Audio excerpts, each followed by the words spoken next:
السلام علیکم ورحمۃ اللہ. اشہد ان لا الہ الا اللہ وحدہ لا شریک لہ واشہد ان محمدا عبدہ ورسولہ. اما بعد فاعوذ باللہ من الشیطان الرجیم. بسم اللہ الرحمن الرحیم. الحمد للہ رب العالمین الرحمن الرحیم مالک یوم الدین. ایاک نعبد وإیاک نستعین. اهدنا الصراط المستقيم صراط الذين أنعمت عليهم غير المغضوب عليهم ولا الضالين. قل لو شاء الله ما تلوته عليكم ولا أدراكم به فقد لبثت فيكم أمرا من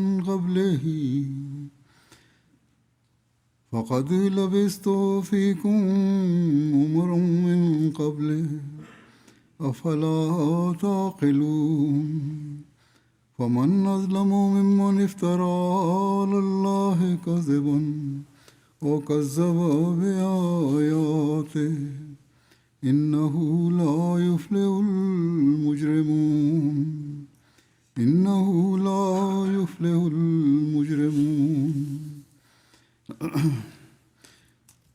اس آیت کا ترجمہ یہ ہے آیات کا کہ اور تو انہیں کہے کہ اللہ کی یہی مشیت ہوتی کہ اس کی جگہ کوئی اور تعلیم دی جاتی تو میں اسے تمہارے سامنے پڑھ کر نہ سناتا اور نہ وہی تمہیں اس تعلیم سے آگاہ کرتا. چنانچہ اس سے پہلے میں ایک عرصہ دراز تم پر گزار چکا ہوں. کیا پھر بھی تم عقل سے کام نہیں لیتے؟ پھر تم ہی بتاؤ کہ جو اللہ پر بہتان باندھے یا اس کے نشانات کو جھٹلائے اس سے بڑھ کر کون ظالم ہوگا. غرض یہ یقینی بات ہے کہ مجرم لوگ کامیاب نہیں ہوتے. حضرت صلی اللہ علیہ وسلم کی سیرت کے مختلف پہلوؤں کو ذکر ہو رہا ہے. آج آپ کے خلق، صداقت، سچائی، راست بازی کے بارے میں ذکر ہوگا. آپ کی سیرت کے واقعات میں آپ کی سچائی کے واقعات کی اعلیٰ ترین مثالیں ملتی ہیں کہ دشمن بھی آپ کی راست گوئی اور سچائی کے اعلیٰ ترین معیار کا اقرار کیے بغیر نہیں رہ سکتا. آپ کی سچائی کے اس معیار کو ہی اللہ تعالیٰ نے قرآن کریم میں بیان فرمایا ہے جو میں نے تلاوت کی ہے، اور یہ اعلان آپ سے کروایا کہ ان کو کہو کہ میں نے کبھی کسی بھی صورت میں جھوٹ نہیں بولا، سچائی کا دامن نہیں چھوڑا، اور تم لوگ اس کے گواہ ہو. تو کیا خدا تعالیٰ پر میں جھوٹ بولوں گا؟ میں نیا دین، ایسا دین لے کے آیا ہوں جو خدا کی طرف سے نہیں ہے؟ یہ ہرگز نہیں ہو سکتا. اور اس کے ساتھ ہی آپ نے اپنے ماننے والوں کو بھی یہ تلقین فرمائی کہ اب جو تم میری اتباع میں آئے ہو، میری پیروی کرنے کے لیے عہد کیا ہے، تو سچائی کے اعلیٰ معیار قائم کرو. بس آج ہم سب کو اس حوالے سے اپنے جائزے لینے کی ضرورت ہے کہ یہ سچائی کے اعلیٰ معیار ہی ہیں جو ہماری زندگی کے ہر لمحے میں کامیابی کی ضمانت ہیں اور ہمارے لیے تبلیغ کے راستے کھولنے والے بھی ہیں. رسول اللہ صلی اللہ علیہ وسلم کی پاک زندگی کا تذکرہ کرتے ہوئے حضرت مسلم موعود رضی اللہ عنہ نے ایک جگہ لکھا یا فرمایا خطبے میں کہ ہم رسول کریم صلی اللہ علیہ وسلم کے متعلق دیکھتے ہیں کہ آپ کے دشمنوں نے اقرار کیا کہ آپ صادق اور امین تھے، اور آپ پر انہوں نے کوئی الزام نہ لگایا، بلکہ دشمن نے بھی آپ کی طہارت اور پاکیزگی کی شہادت دی. ذرا دیکھو مکے میں ایک مجلس ہوئی کہ باہر سے جب لوگ مکے میں آئیں گے اور محمد صلی اللہ علیہ وسلم کے متعلق پوچھیں گے تو ان کو کیا جواب دیں گے. سارے مل کر ایک جواب بنا لو تاکہ اختلاف نہ ہو. آگے بھی ہم بدنام ہو رہے ہیں کہ ایک کچھ کہتا ہے اور دوسرا کچھ کہتا ہے. اس لیے حج پر جو لوگ آئیں گے انہیں کہنے کے لیے ایک بات کا فیصلہ کر لو. اس پر ان میں سے ایک نے کہا کہ یہ کہہ دینا کہ جھوٹ کی عادت ہے، جو کچھ کہتا ہے سب جھوٹ ہے. یہ سن کر ایک شخص جس کا نام نضر بن حارث تھا وہ کھڑا ہوا اور اس نے کہا یہ بات نہیں کہنی چاہیے. اگر یہ کہو گے تو کوئی نہیں مانے گا. اور لوگ جواباً کہیں گے کہ محمد صلی اللہ علیہ وسلم نے تم میں جوانی کی عمر بسر کی ہے اور اس وقت وہ تم سب سے زیادہ نیک عمل سمجھا جاتا تھا اور سب سے زیادہ سچا سمجھا جاتا تھا اور سب سے زیادہ زیادہ ایمانت کا پابند تھا. یہاں تک کہ جب اس کی کنپٹیوں میں سفید بال آ گئے اور وہ تمہارے پاس وہ تعلیم لایا جو وہ لایا ہے، یعنی اسلام کی تعلیم، تو تم کہنے لگ گئے کہ وہ جھوٹا ہے. خدا کی قسم ان حالات میں وہ جھوٹا نہیں ہو سکتا. چنانچہ اس شخص کے اس جواب پر سب نے اپنی غلطی کو تسلیم کیا اور اس اعتراض کے بجائے اور بات سوچنے لگے. کیسی سچی بات تھی جو اس شخص نے پیش کی. اگر پہلے کبھی رسول کریم صلی اللہ علیہ وسلم کی طرف انہوں نے جھوٹ منسوخ کیا ہوتا تو اب کوئی مان سکتا تھا، لیکن جب پہلے وہ ساری عمر آپ کو صادق کہتے رہے تو پھر یکدم جھوٹ کے الزام کو کون سچا مان سکتا ہے. اسی طرح ہرقل نے جب ابو سفیان سے رسول کریم صلی اللہ علیہ وسلم متعلق پوچھا کہ انہوں نے کبھی جھوٹ بولا ہے تو اس نے کہا آج تک تو نہیں بولا، اور کہا کہ آج تک کا لفظ میں نے اس لیے لگایا تاکہ شبہ پڑ سکے کہ شاید آئندہ بولے.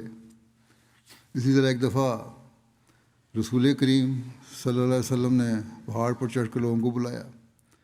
پہلے بھی بات واقعہ بیان کیا میں نے. اور جب وہ اب یہ سچائی کے حوالے سے ہے، جب وہ جمع ہو گئے تو فرمایا کیا اگر میں تمہیں کہوں کہ فلاں وادی میں ایک فوج جمع ہے جو تم پر حملہ کرنے والی ہے تو مان لو گے؟ انہوں نے کہا مان لیں گے. حالانکہ مکے والوں کی بے خبری میں اس قدر فوج اس قدر قریب جمع نہیں ہو سکتی تھی. بس ان لوگوں کا اس قسم کی بات بھی جو بظاہر ناممکن الوقوع ہو، یعنی واقعہ ہو ہی نہیں سکتی، ممکن ہی نہیں ہے، آپ کے منہ سے سن کر ماننے کے لیے تیار ہو جانا بتاتا ہے کہ آپ کی صداقت پر ان لوگوں کو اس قدر یقین تھا کہ وہ ناممکن خیال کرتے تھے کہ آپ جھوٹ بول سکیں یا دھوکہ دے سکیں. اسی حوالے سے مزید بیان کرتے ہیں کہ آن حضرت صلی اللہ علیہ وسلم کی کون سی چیز تھی جو مخالفین پر اثر کرتی تھی. وہ قرآن کریم سے ابتداءً متاثر نہیں ہوئے. قرآن کریم کی تعلیم تو انہیں متاثر نہیں کر سکی جو آپ کی تعلیم پر عمل کروانے کے لیے یا آپ کی بیعت میں لانے کے لیے ذریعہ بنتی، بلکہ وہ محمد صلی اللہ علیہ وسلم کی پہلی زندگی تھی. آپ ان میں رہے، آپ کی دیانت، آپ کی راست بازی اور ہمدردی خلائق اور اثار تھا جو ان پر اثر کرتا تھا. دعویٰ سے پہلے آپ ان کو شرک سے منع نہیں کرتے تھے کیونکہ حکم خداوندی نہ تھا، لیکن آپ خود مشرک نہ تھے. آپ کے طور طریقے کی خوبی ہی تھی جس کا اثر تھا، اور یہ اثر اندر ہی اندر کھاتا جاتا تھا، یعنی لوگوں کو اثر کر رہا تھا. آپ کی نیکی کے جو کیفیت تھی، جو آپ کا اسوہ تھا، وہ لوگوں پہ باہر اثر کر رہا تھا، اور وہ اس کے مقابلے میں آنکھیں نہیں اٹھا سکتے تھے. اور جیسا کہ پہلی واقعہ میں نے بیان کیا ہے کہ مکہ میں چڑھ کر آپ نے جب بلایا لوگوں کو، کوئی اگر کہوں کہ سارا لشکر ہے تو تم مان لو گے، حالانکہ یہ ممکن نہیں تھا، لیکن پھر بھی لوگوں نے یہی کہا کہ ہاں ہم مان لیں گے. اور اس لیے کہ وہ جانتے تھے کہ آپ نے کبھی غلط بات نہیں کی، اور یہی کہا کہ ہم نے کبھی تجھ کو جھوٹ بولتے نہیں سنا، اور تو ہمیشہ دیانتدار رہا ہے، ہمیشہ سچ بولتا رہا ہے، اس لیے اس بات کو بھی ہم مان لیں گے۔ اچھا، اس پر آپ نے فرمایا کہ اچھا اگر تو یہ بات ہے تو میں پھر ایک اور سچی بات تمہیں بتاتا ہوں، اور وہ سچی بات یہ ہے کہ خدا ایک ہے اور شرک بری چیز ہے۔ ایک خدا کی عبادت کرو، شرک چھوڑ دو، ورنہ تم پہ عذاب آئے گا۔ اس بات نے ان پر اثر نہیں کیا۔ آپ کی زندگی نے اثر کیا تھا، آپ کے عمل نے اور آپ کی سچائی نے، آپ کی راست بازی نے، آپ کی نیکی نے ان پر اثر کیا تھا، لیکن یہ دعویٰ جب پیش کیا تو اس نے اثر نہیں کیا، اور انہوں نے انکار کر دیا اس کا۔ بس اصل چیز یہ ہے کہ انسان کا اسوہ ایسا ہونا چاہیے، اس کا عمل ایسا ہونا چاہیے کہ جو لوگوں کو متاثر کر سکے، اور جب یہ ہوگا تو کسی نہ کسی وقت پھر ایسا اللہ تعالیٰ اسباب پیدا کر دیتا ہے کہ جب تبلیغ کے راستے بھی کھل جاتے ہیں، اور وہی لوگ جو مخالف ہوتے ہیں وہ پھر اسلام کی آغوش میں بھی آنے لگ جاتے ہیں اور حقیقی اسلام کو جاننے بھی لگ جاتے ہیں۔ حضرت اقدس مسیح موعود علیہ السلام فرماتے ہیں، خدا تعالیٰ نے ہمارے سید و مولا نبی آخر الزمان کو جو سید المرتقین تھے انواع و اقسام کی تعداد سے مظفر اور منصور کیا۔ گو اوائل میں حضرت موسیٰ اور حضرت عیسیٰ کی طرح داغ ہجرت آپ کے بھی نصیب ہوا، مگر وہی ہجرت فتح اور نصرت کی مبادی اپنے اندر رکھتی تھی۔ سو اے دوستو، یقیناً سمجھو کہ متقی کبھی برباد نہیں کیا جاتا۔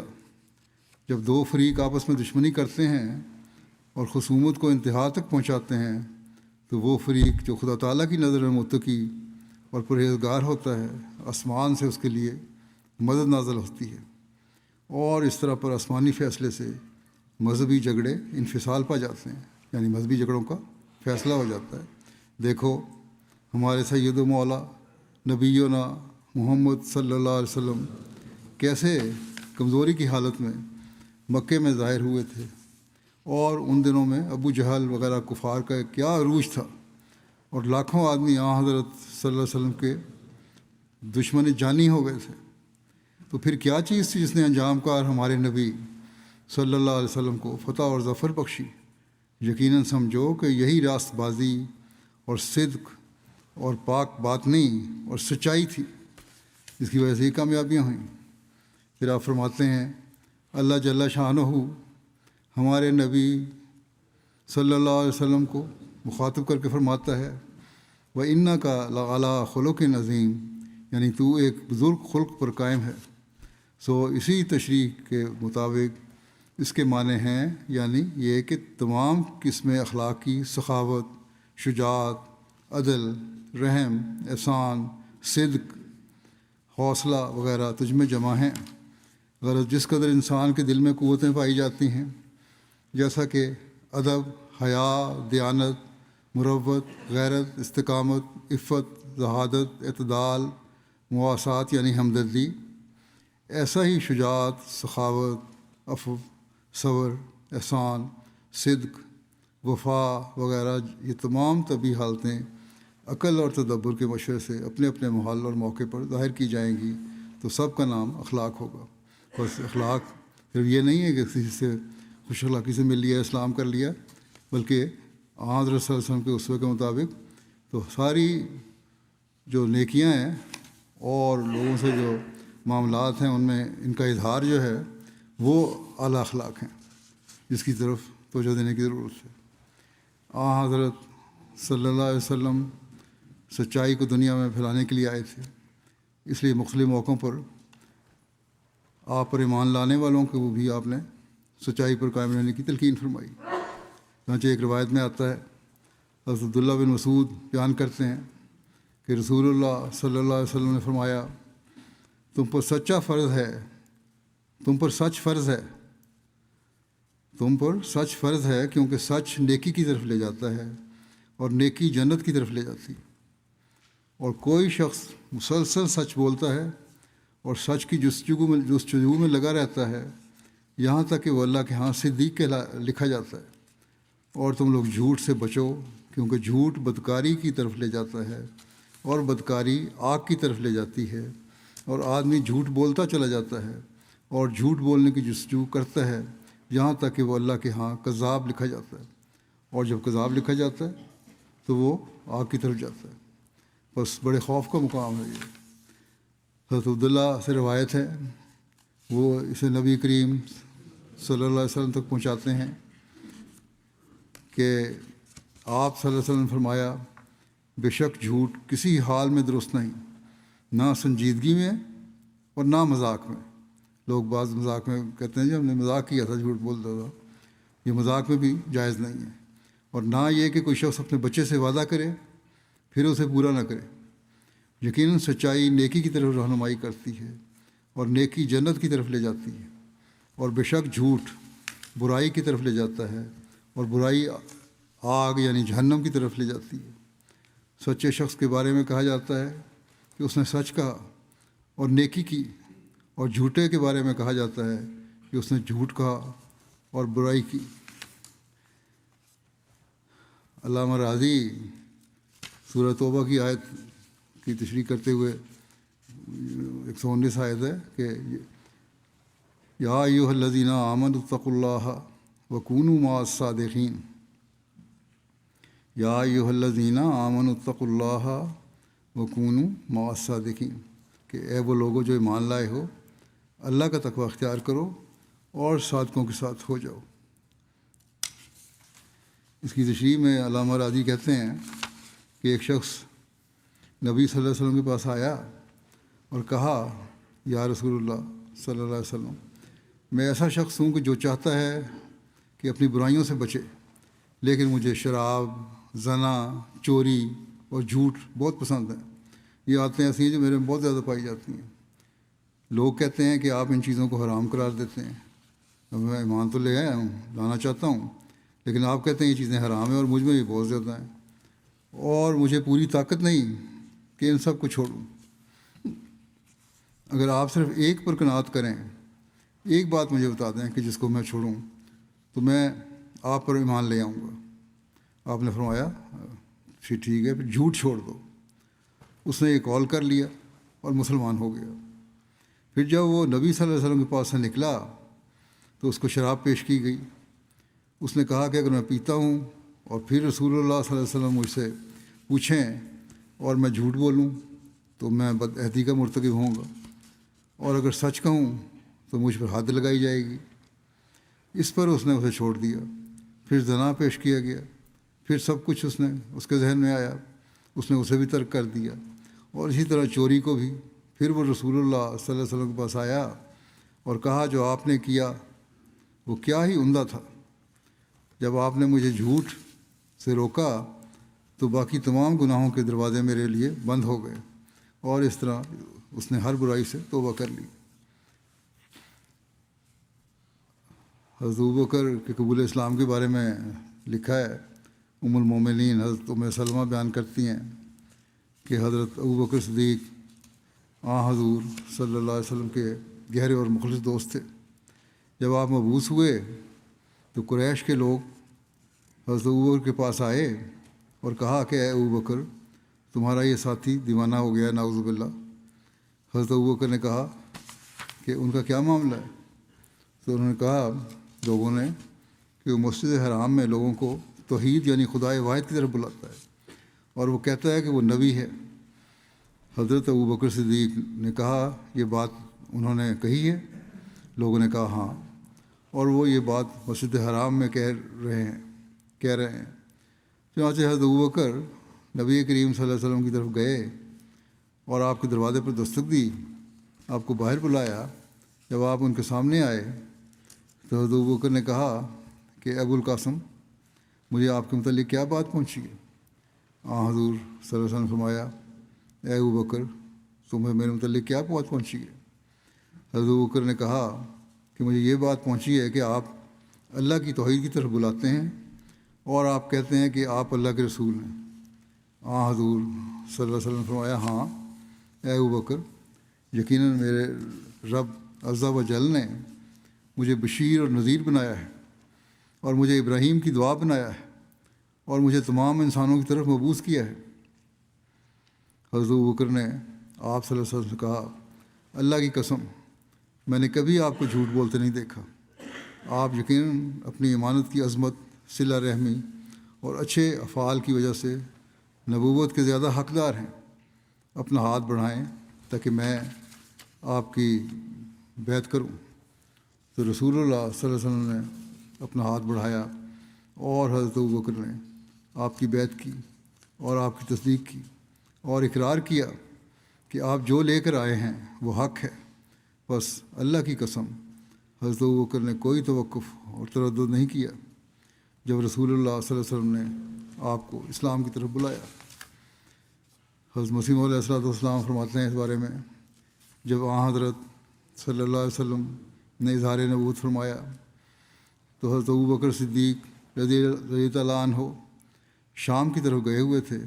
جب واپس آئے تو ابھی راستے ہی میں تھے کہ ایک شخص نے ان سے ملا، اس سے مکہ کے حالات پوچھے اور کہا کہ کوئی تازہ خبر سناؤ۔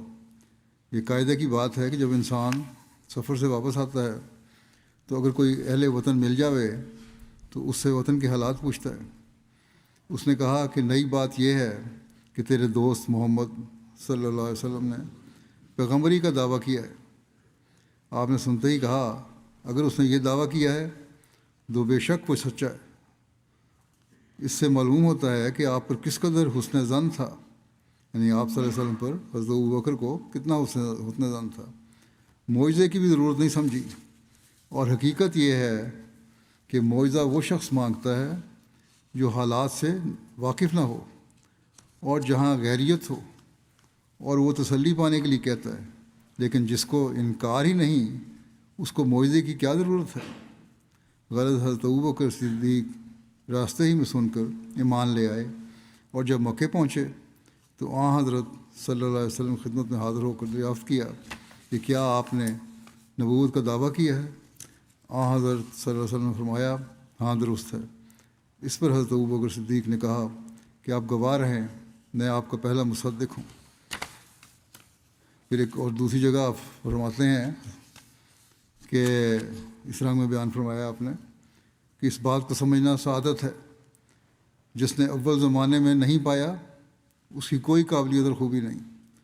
جو شروع میں پیغام سن کے بیعت کر لے، قبول کر لے، وہی قابل انسان ہے، وہی حقیقت میں اس کی صحیح فطرت ہے۔ جو حیل و حجت کرتا ہے اس کی تو کوئی قابلیت نہیں ہے، کوئی خوبی نہیں ہے۔ لیکن جب خدا نے کھول دیا اس وقت تو پتھر اور درخت بھی بولتے ہیں، لیکن جب واضح ہو جائے ساری کچھ، ہر چیز واضح ہو جائے، نشانات ظاہر ہونے لگ جائیں، پھر اگر قبول کر لیا تو پھر تو ہر چیز ہی قبول کرتی ہے۔ زیادہ قابل قدر وہ شخص ہے جو اول قبول کرتا ہے، جیسے حضرت ابوبکر نے قبول کیا۔ آپ نے کوئی معجزہ نہیں مانگا، اور آپ کے منہ سے بھی نہیں سنا تھا کہ ایمان لے آئے، یعنی کوئی دعویٰ بھی نہیں سنا تھا کہ ایمان لے آئے۔ لکھا ہے کہ حضرت ابوبکر تجارت پر گئے ہوئے تھے، یہ سارا واقعہ بیان کیا آپ نے کہ راستہ میں شخص ملا، اس نے پھر اس سے پوچھا، تازہ خبر پوچھی، اس نے بتایا کہ آپ کے دوست نے نبوت کا دعویٰ کیا ہے۔ حضرت ابوبکر صدیق نے سن کے یہ کہا کہ اگر یہ نبوت کا دعویٰ کیا ہے تو سچا ہے۔ اب فرماتے ہیں اب غور سے دیکھو کہ حضرت ابوبکر نے اس وقت کوئی نشان یا معجزہ نہیں مانگا، بلکہ سنتے ہی ایمان لے آئے، اور دعویٰ خود حضرت صلی اللہ علیہ وسلم کے منہ سے بھی نہیں سنا، بلکہ ایک اور شخص کی زبانی سنا اور فوراً تسلیم کر لیا۔ یہ کیسا زبردست ایمان ہے۔ روایت میں ہی حضرت صلی اللہ علیہ وسلم کے نام سے سن کر ایمان ہے کہ حضرت صلی اللہ علیہ وسلم کے نام سے سن کر کس نے جھوٹ کا احتمال نہیں سمجھا۔ یہ روایت سنی کہ آپ نے دعویٰ کیا ہے تو اس پر ایمان لے آئے، کیونکہ پتہ تھا کہ حضرت صلی اللہ علیہ وسلم جھوٹ نہیں بول سکتے۔ دیکھو حضرت ابوبکر رضی اللہ عنہ نے کوئی نشان نہیں مانگا، یہی وجہ تھی کہ آپ کا نام صدیق ہوا، سچائی سے بھرا ہوا، صرف منہ دیکھ کر ہی پہچان لیا کہ جھوٹا نہیں ہے، بس صادقوں کی شناخت اور ان کو تسلیم کرنا کچھ مشکل امر تو نہیں ہوتا، ان کے نشانات ظاہر ہوتے ہیں۔ خلیفہ مسیح اول اس بارے میں ایک بیان فرماتے ہیں ایک جگہ کہ میں ختیجہ کی شہادت سے چشم پوشی نہیں کر سکتا جو انہوں نے آپ صلی اللہ علیہ وسلم کی ابتدائی دعویٰ نبوت میں دی ہے۔ حضور علیہ السلام نے جب ندائے الہی سنی اور دیکھا کہ تمام دنیا اس بات کی مخالفت کرے گی، جب آپ نے فرمایا ختیجہ مجھے اپنی جان پر خوف بن گیا، تو وہ کہتی ہیں کہ خوش ہو، بس خدا کی قسم کبھی تجھے اللہ ذلیل نہیں کرے گا۔ تو ختیجہ نے کہا لوگ جو مرضی کہتے رہیں، آپ خوش ہو جائیں، اگر یہ بات ہے تو اللہ آپ کو ذلیل نہیں کرے گا، تو کیونکہ آپ تو ہمیشہ صلہ رحمی کرتے ہیں اور سچ بولتے ہیں اور دکھ والے کا دکھ برداشت کرتے ہیں اور مفلس کو دیتے ہیں اور مہمان نوازی کرتے ہیں اور بھلے کاموں میں وقتاً فوقتاً مدد کرتے ہیں۔ غور کرو، جو اول فرماتے ہیں غور کرو 55 سالہ بی بی آپ کی ہم شہر ہم قوم جو 15 سال سے آپ کے بیاہ میں ہے، کیا گواہی دیتی ہے۔ خدیجہ کی گواہی ایسے وقت میں جب کہ آپ غمگین اور مضطرب تھے غور کے قابل ہے۔ اگر آپ میں یہ صفات نہ ہوتے تو ختیجہ کا بیان اس وقت ہرگز تسلی کا موجب نہ ہوتا۔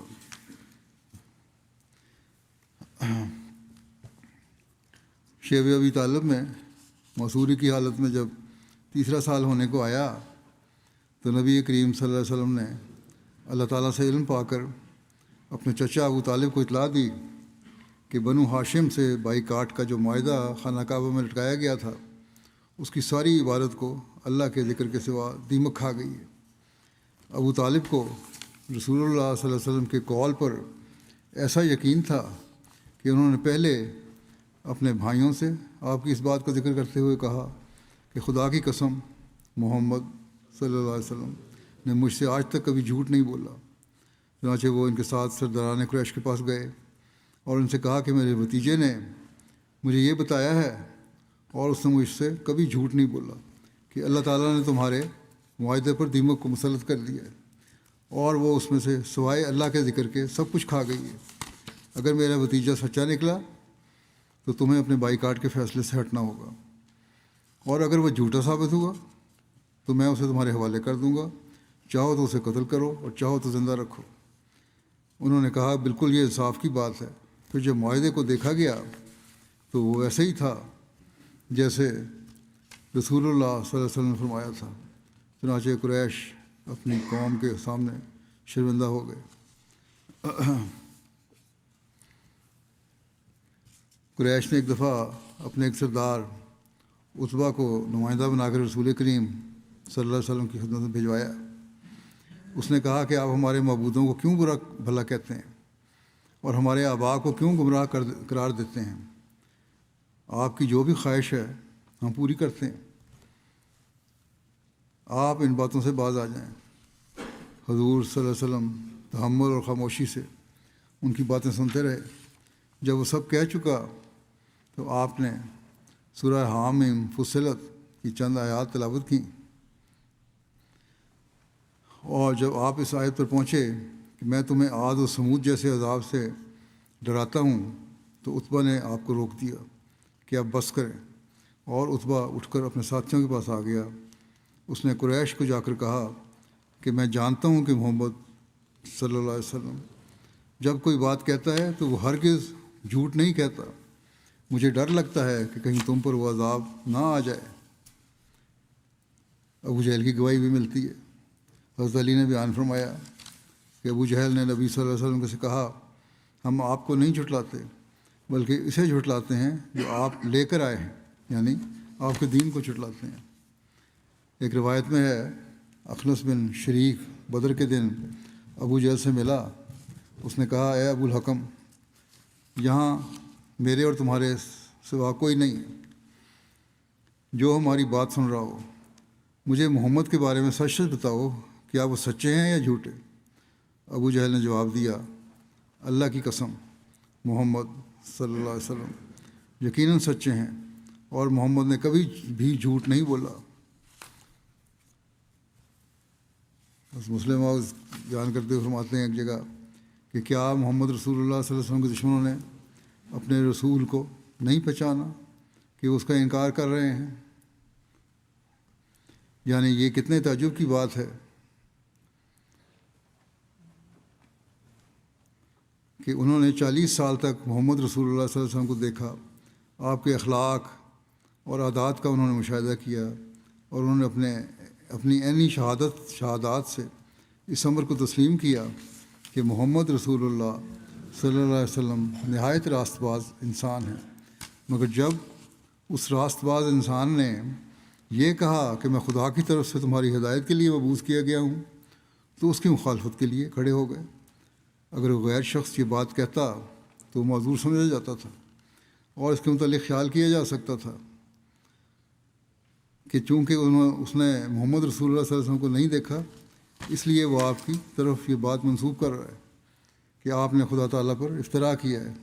لیکن مکے کے رہنے والے جن کے سامنے محمد رسول اللہ صلی اللہ علیہ وسلم کی ساری زندگی ایک کھلی کتاب کی طرح تھی، آپ کو کس طرح مفتری قرار دینے لگ گئے؟ یہ کس طرح ممکن تھا کہ آپ کو جھوٹا کہتے، حالانکہ دل میں مانتے تھے کہ آپ سچے ہیں؟ ابو جہل محمد رسول اللہ صلی اللہ علیہ وسلم کا کتنا دشمن تھا، پہلے بھی ایک گواہی ملی ہے، مگر اس نے بھی ایک موقع پر کہہ دیا، یہ حضرت مسلم نے بیان کیا ہے کہ ہم تجھ کو جھوٹا نہیں کہتے، ہم تو اس تعلیم کی تکذیب کرتے ہیں جسے تو پیش کر رہا ہے۔ گویا ابو جہل جیسا معاند اور سیاہ باطن انسان کا دل بھی محمد رسول اللہ صلی اللہ علیہ وسلم کو جھوٹا کہنے کے لیے تیار نہیں تھا۔ گویا جھوٹا کہتے ہوئے اس کی ضمیر بھی اسے ملامت کرتی تھی، اور اس کا دل بھی دھڑکنے لگتا تھا کہ میں کیسی کبھی حرکت کر رہا ہوں، مگر اس نے بہانہ یہ بنایا کہ میں تو محمد رسول اللہ صلی اللہ علیہ وسلم کی تعلیم کو جھٹلا رہا ہوں، آپ کو تو جھوٹا نہیں کہہ رہا۔ یہ عذر گناہ بدتر از گناہ والی بات ہے، مگر بہرحال اس سے اس اثر کا اندازہ لگایا جا سکتا ہے جو شدید ترین معاندین کے دلوں میں پر بھی آپ کی صداقت اور راست بازی کی وجہ سے قائم ہو چکا تھا۔ امیہ بن خلف بھی آپ کا ایک شدید معاند تھا، مگر ایک موقع پر اس کی زبان سے بھی یہ الفاظ نکل گئے کہ خدا کی قسم جب محمد صلی اللہ علیہ وسلم بات کرتا ہے تو سچی ہی کرتا ہے، جھوٹ نہیں بولتا۔ کہتے ہیں جادو وہ جو سر پہ چڑھ کے بولے۔ محمد کا یہ کتنا بڑا جادو ہے کہ آپ صلی اللہ علیہ وسلم نے اپنے دشمنوں سے بھی اپنی صداقت اور راست بازی تسلیم کروا لی۔ حضرت عبداللہ بن سلام نے بیان کیا کہ جب نبی صلی اللہ علیہ وسلم مدینہ تشریف لائے تو لوگ تیزی سے آپ کی طرف گئے اور لوگ کہنے لگے کہ رسول اللہ صلی اللہ علیہ وسلم تشریف لے آئے، رسول اللہ صلی اللہ علیہ وسلم تشریف لے آئے، رسول اللہ صلی اللہ علیہ وسلم تشریف لے آئے ہیں۔ 3 دفعہ یہ کہا گیا۔ کہتے ہیں میں بھی لوگوں میں ہو کر آیا تاکہ دیکھوں۔ جب میں نے آپ کا چہرہ اچھی طرح دیکھا تو میں نے پہچان لیا کہ آپ کا چہرہ جھوٹے کا چہرہ نہیں، اور پہلی بات جو آپ نے بیان فرمائی اور میں نے سنا، آپ نے فرمایا اے لوگو سلام کو رواج دو، کھانا کھلاؤ اور رحمی رشتہ داروں سے حسن سلوک کرو، اور رات کے وقت نماز پڑھو، جب لوگ سو رہے ہوں تو تم سلامتی کے ساتھ جنت میں داخل ہو جاؤ گے۔ مدینہ کا یہودی بھی گواہی دینے ہے، ان کی بھی ملتی ہے گواہی۔ مسلمانوں اور یہودی قبیلہ بنو قریظہ کے درمیان باہمی تعاون کا معاہدہ تھا۔ جنگ احزاب کے دوران بنو نذیر کا سردار ہوئی بن اخطب بنو قریظہ کے ساتھ سردار کعب بن اسد قرظی کے پاس گیا اور اسے مسلمانوں سے معاہدہ توڑنے اور قریش کی مدد کرنے پر آمادہ کرنے کی کوشش کی تاکہ مسلمانوں کے کو شکست سے دوچار کیا جائے۔ اس موقع پر کعب بن اسد جو بنی قریظہ کا سردار اور مسلمانوں کا دشمن تھا کہہ اٹھا میں نے محمد سے معاہدہ کیا ہوا ہے اور میں ہرگز اس معاہدے کو توڑنے والا نہیں ہوں، اور میں نے آپ سے وفاداری اور صدق کے سوا کچھ نہیں دیکھا۔ اسی طرح ایک روایت ہے، عبید بن عمیر بیان کرتے ہیں، انہوں نے ایک شخص کو حضرت ابن عمر سے یہ کہتے ہوئے سنا کہ کیا آپ نے رسول اللہ صلی اللہ علیہ وسلم کو یہ فرماتے ہوئے نہیں سنا کہ میں مزاح ضرور کرتا ہوں مگر اس میں بھی صرف سچی بات کرتا ہوں؟ انہوں نے جواب دیا ہاں۔ بحث بن حکیم اپنے دادا سے روایت کرتے ہیں کہ انہوں نے رسول اللہ صلی اللہ علیہ وسلم کو فرماتے ہوئے سنا، ہلاکت ہے اس شخص پر جو بات کرتا ہے اور جھوٹ بولتا ہے تاکہ اس کی وجہ سے لوگ ہنس پڑیں، اس کے لیے ہلاکت ہے، اس کے لیے ہلاکت ہے۔ بس ہلکے سے بھی جھوٹ سے آپ نے سختی سے منع فرمایا اور بڑی تنبیہ فرمائی ہے۔ حضرت عبداللہ بن عمر روایت کرتے ہیں کہ میں جو بات پھر رسول کریم صلی اللہ علیہ وسلم سے سنتا اسے لکھ لیتا، میں اسے یاد رکھنا چاہتا تھا۔ پھر مجھے قریش نے روک دیا اور کہا کہ کیا تم ہر چیز لکھ لیتے ہو جو تم سنتے ہو، حالانکہ رسول اللہ صلی اللہ علیہ وسلم ایک بشر ہے۔ آپ صلی اللہ علیہ وسلم غصے میں بھی کلام فرماتے ہیں اور خوشی میں بھی۔ چنانچہ میں تحریر کرنے سے رک گیا، پھر میں نے اس بات کا ذکر رسول اللہ صلی اللہ علیہ وسلم سے کیا تو آپ نے اپنی انگلی سے اپنے منہ کی طرف اشارہ کیا اور فرمایا تم لکھا کرو۔ بس اشارہ کر کے اپنے منہ کی طرف فرمایا کہ اس ذات کی قسم جس کے ہاتھ میں میری جان ہے، اس سے حق اور سچ کے سوا کچھ نہیں نکلتا، سچائی اور حق ہی نکلے گا اس منہ سے، اس لیے بے شک لکھا کرو۔ بڑی باریکی سے آپ جھوٹ کے خلاف نصیحت کیا کرتے تھے، پہلے بھی ذکر آیا ہے۔ ایک روایت میں آتا ہے تو عبداللہ بن عامر نے بیان کیا کہ ایک روز مجھے میری والدہ نے بلایا اور رسول اللہ صلی اللہ علیہ وسلم اس وقت ہمارے گھر میں تشریف فرما تھے۔ میری والدہ نے کہا ادھر آؤ، میں تمہیں کوئی چیز دوں گی۔ رسول اللہ صلی اللہ علیہ وسلم نے ان سے فرمایا تم نے اسے کیا چیز دینے کا ارادہ کیا ہے؟ انہوں نے عرض کیا کہ میں اسے کھجور دوں گی۔ رسول اللہ صلی اللہ علیہ وسلم نے ان سے فرمایا اگر تم اسے کوئی چیز نہ دیتی تو تم پر ایک جھوٹ لکھا جاتا۔ یہ باریکی ہے۔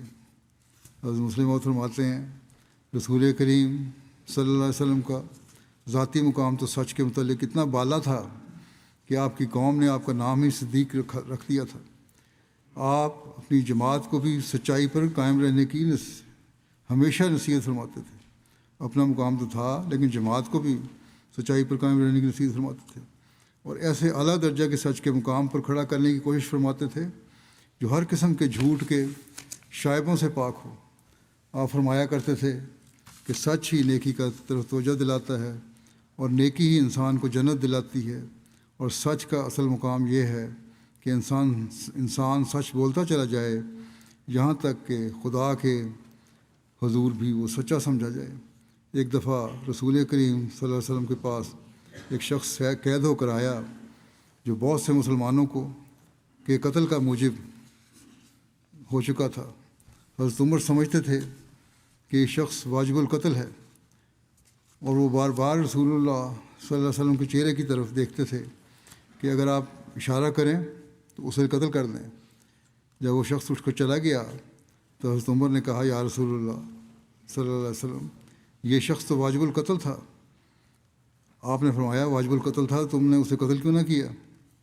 انہوں نے کہا یا رسول اللہ آپ اگر آنکھ سے اشارہ کر دیتے تو میں ایسا کر دیتا۔ آپ نے فرمایا نبی دھوکے باز نہیں ہوتا، یہ کس طرح ہو سکتا ہے کہ میں منہ سے تو اس سے پیار کی باتیں کر رہا ہوتا اور آنکھ سے اسے قتل کرنے کا اشارہ کرتا؟ یہ نہیں ہو سکتا، یہ دھوکہ ہے صحیح، اور میرے سے یہ کبھی نہیں ہو سکتا۔ بس جہاں آپ نے سچائی اور صاحب گوئی کے معیار قائم فرمائے کہ دشمن بھی اعتراف کی بغیر نہ رہ سکے، وہاں آپ نے اپنے ماننے والوں کو بھی سچائی کے اعلیٰ معیار کو حاصل کرنے کی تلقین فرمائی۔ بس آج ہر احمدی کا کام ہے کہ ہم اپنے جائزے لے لیں کہ ہمارے سچائی کے معیار کیا ہیں اور جو کمزوریاں ہیں انہیں دور کرنا ہے ہم نے۔ اللہ تعالیٰ ہمیں اس کی توفیق عطا فرمائے۔ نماز کے بعد ایک جنازہ غائبی پڑھاؤں گا جو شاہدہ احمد صاحبہ کا ہے۔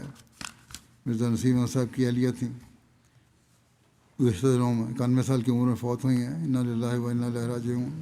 مرحومہ موسیہ تھیں، حضرت مسیم علیہ السلام کی نواسی حضرت نواب عبداللہ خان صاحب اور صاحبزادی امت الحفیظ بیگم صاحبہ کی بیٹی تھیں۔ ان کے 4 بیٹے تھے،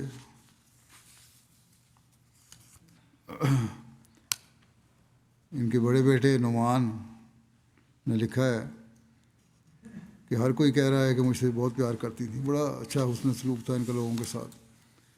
پھر اب گھر کی بات کے بارے میں کہتے ہیں کہ ہر وقت گھر میں لوگ ہوں یہ ان کی خواہش ہوتی تھی، اور مہمان نوازی کا بڑا شوق تھا، بلکہ ان کو افسوس تھا کہ مجھے توفیق ہو تو میں گھر اور بڑا کر لوں تاکہ گھروں میں مہمان آتے رہیں اور ان کے لیے کمرے میسر آ جائیں۔ اسی طرح ان کے چھوٹے بیٹے رضوان نے لکھا ہے کہ وہ بڑی خوبیوں کی مالک تھیں، امیر غریب چھوٹے بڑے کے پیغام آ رہے ہیں لوگوں کے اب ان کی وفات پہ، کہ کس طرح انہوں نے سب سے اپنا پیار بانٹا اور ذاتی تعلق قائم کیا، اور ان کی بے ساختہ طبیعت تھی، محبت کرنے والی تھیں اور سب کے دلوں میں گھر کر جاتی تھیں۔ خاص طور پر جو لوگ کسی بھی وجہ سے کسی پریشانی یا مصیبت میں ہوتے تھے ان کا وہ خاص طور پر خیال رکھتی تھیں۔ کمزور کے ساتھ وہ ہمیشہ کھڑی رہی۔ کہتے ہیں ہمیں بھی، بچوں کو بھی تلقین کرتی تھیں کہ کمزور کا ہمیشہ ساتھ دو۔ قوت ارادی اور ہمت بہت تھی، یہ تو میں نے بھی دیکھا ہے، ماشاءاللہ بڑی ہمت اور قوت ارادی والی تھیں۔ ان کی ہمشیرہ فوزیہ شمیم صاحبہ جو صدر لجنہ بھی رہی ہیں لاہور میں، آج بھی کل بھی ہیں شاید، وہ کہتی ہیں کہ اگر چند الفاظ میں بیان کروں تو کہوں گی کہ قربانی، صبر، ہمت اور محبت کا مرکب تھیں۔ ان کی بہو ہیں وکیل عبد الوکیل، کہتی ہیں کہ ان کا مہمان نوازی کا بس بہت نمایاں تھا۔ یہ تو سارے بچوں نے بھی لکھا ہے اور لوگوں نے بھی مجھے لکھا ہے، اور بالکل تکلف سے آری ہوتا تھا مہمان نوازی کا طریق۔ آخری عمر میں گر گئی تھیں، ان کے کولے میں چوٹ بھی لگ گئی تھی، ویل چیئر پہ چلی گئی تھیں، لیکن نہایت صبر اور شکر سے بیماری کو بھی گزارا اور کبھی ہلکا سا بھی شکوہ نہیں کیا۔ بڑی کہتی ہیں بڑی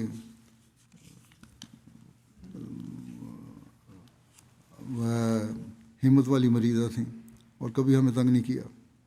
ان کی پوتی ہے ختیجہ، وہ کہتی ہیں وہی مہمان نوازی کا تعلق تو لکھا ہی ہے انہوں نے، لیکن پیار کرنے والی، شفقت کرنے والی خاتون تھی، اور گزشتہ چند سالوں سے تو قرآن کریم کا دور 2-3 دفعہ مہینے میں ختم کرتی تھیں۔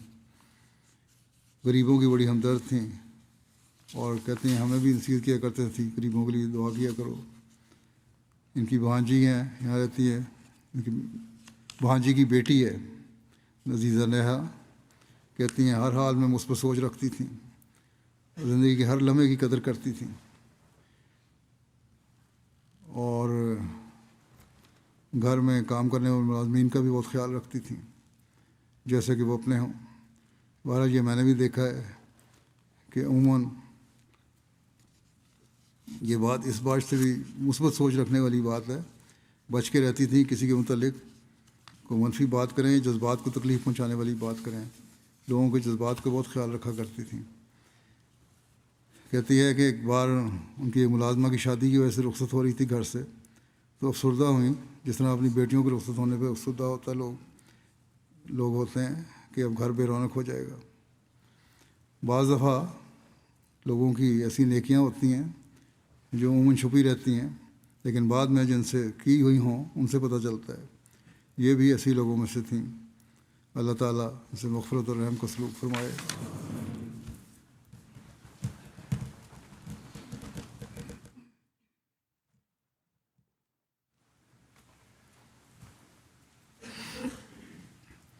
الحمد للہ نحمده ونستعینه ونستغفره ونؤمن به ونتوکل علیہ ونعوذ باللہ من شرور انفسنا ومن سیئات اعمالنا من يهده الله فلا مضل له ومن يضلل فلا هادي له ونشهد أن لا إله إلا الله ونشهد أن محمدا عبده ورسوله عباد الله رحمكم الله بالعدل والإحسان وإيتاء ذي القربى وينهى عن الفحشاء والمنكر والبغي يعظكم لعلكم تذكرون اذكروا الله يذكركم وادعوه يستجب لكم ولذكر الله أكبر.